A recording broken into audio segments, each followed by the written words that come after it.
Rahul Gandhi has said, and I quote, "When we come to power, there will be consequences for election commission officers, big and small." क्या देश की संवैधानिक संस्थाओं के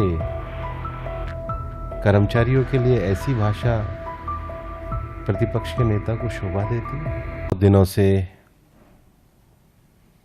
हमारे देश के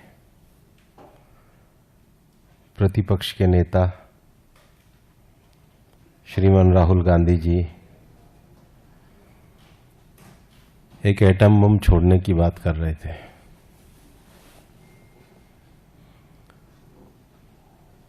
मेरे को कल किसी मित्र ने कहा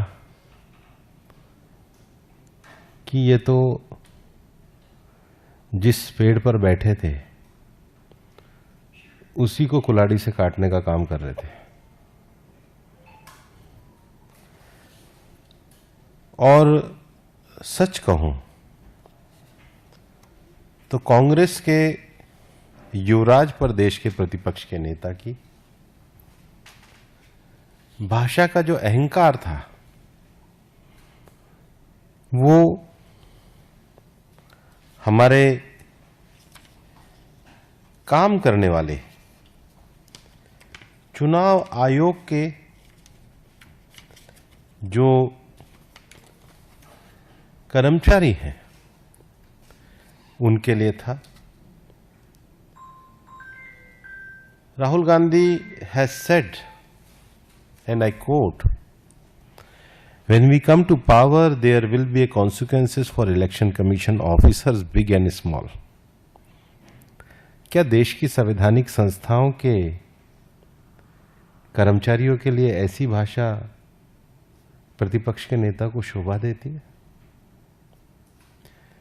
इस देश में सेना के गौरव पर कोई अटैक करते हैं तो राहुल गांधी करते हैं, और सर्वोच्च न्यायालय की टिप्पणी सबके सामने है। दूसरा, सुप्रीम कोर्ट की टिप्पणी पे कांग्रेस के नेता सुप्रीम कोर्ट को ऊंचा नीचा बोलने में नहीं चूकते। इस देश में इस देश की आर्मी, इलेक्शन कमीशन, पार्लियामेंट,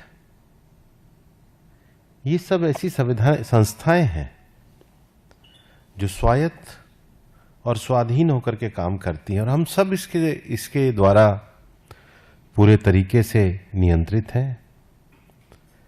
और इसलिए कोई इंडिपेंडेंट बॉडी किसी भी पॉलिटिकल प्रोसेस को फॉलो करती है तो उस प्रोसेस को सभी लोगों को मानना चाहिए, क्योंकि चुनाव आयोग, न्यायपालिका, इनको हमने संवैधानिक दर्जा देश के संविधान में दिया, और संविधान का पालन करने वाले का कर्तव्य है कि वो संवैधानिक संस्थाओं को अहंकार वाली और धमकाने वाली भाषा का प्रयोग ना करें।